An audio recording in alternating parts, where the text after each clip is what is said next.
Buenos dias from Greenway Parks. This is the Rorschach Argentina update from the 31st of October, 2024. A quick summary of what's going down in Argentina. We have to start with some unfortunate news as a 10-story hotel in Villa Gesell, a coastal town in the Buenos Aires province, collapsed on Tuesday the 29th. Authorities found the body of an elderly man in the rubble while a woman was rescued and hospitalized. Several others are missing. Preliminary reports suggest that the collapse may be linked to illegal modifications at the building's rear. The builders who had been hired for the unauthorized construction at the hotel were among the occupants. 4 construction workers were detained and 2 architects are under investigation.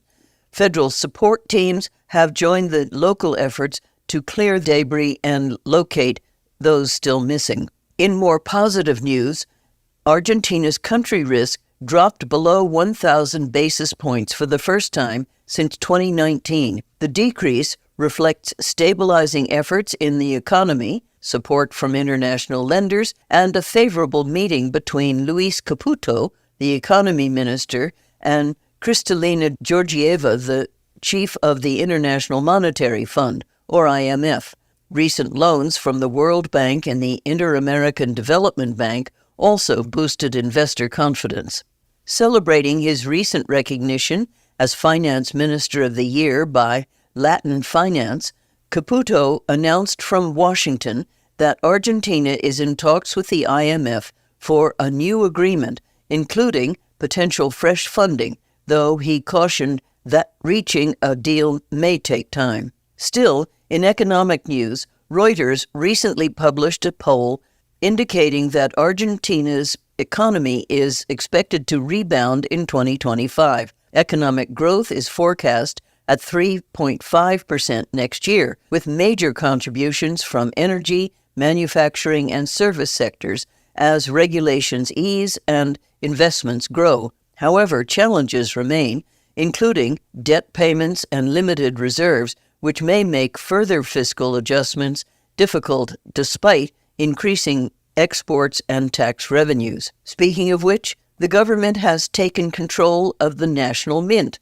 Casa de Moneda, and canceled its contracts for printing low-denomination bills.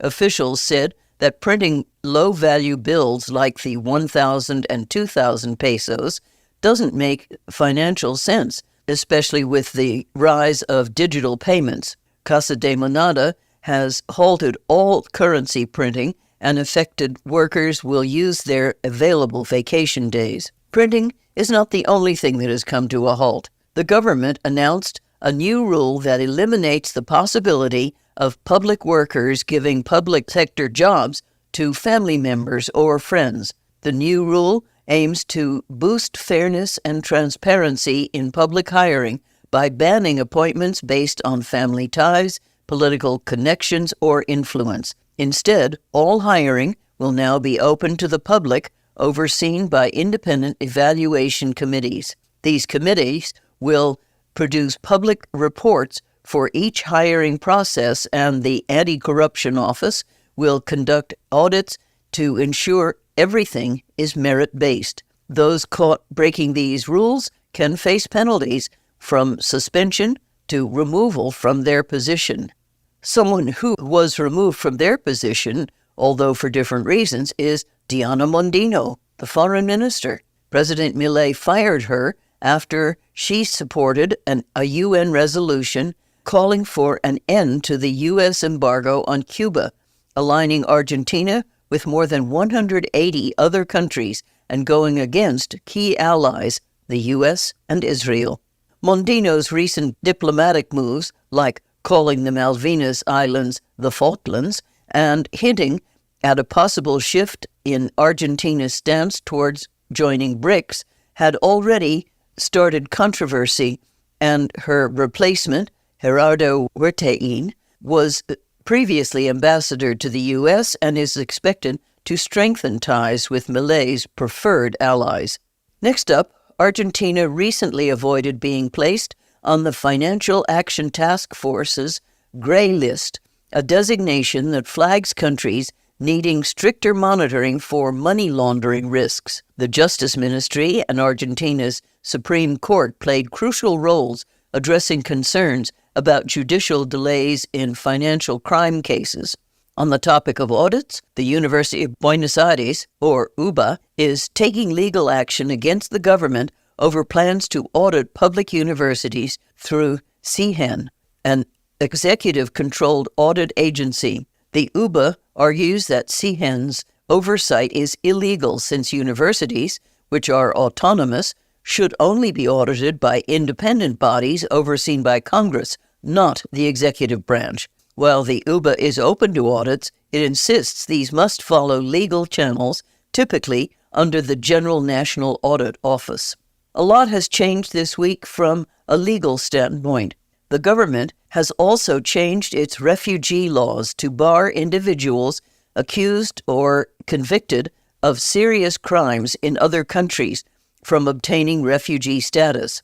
The new rule will also extend to those involved in terrorism, human rights abuses, and any acts compromising global security. For instance, members of the organizations like Hamas, recently designated as a terrorist group in Argentina, are now specifically ineligible for refuge. Another update on that note, Patricia Bullrich, the security minister, has publicly identified Hussein Ahmad Karaki as a high-ranking Hezbollah leader responsible for coordinating logistics in the 1992 and 1994 Buenos Aires bombings. Karaki allegedly operated across Latin America under various aliases and obtained Venezuelan documents in 2004 under the name David Assi.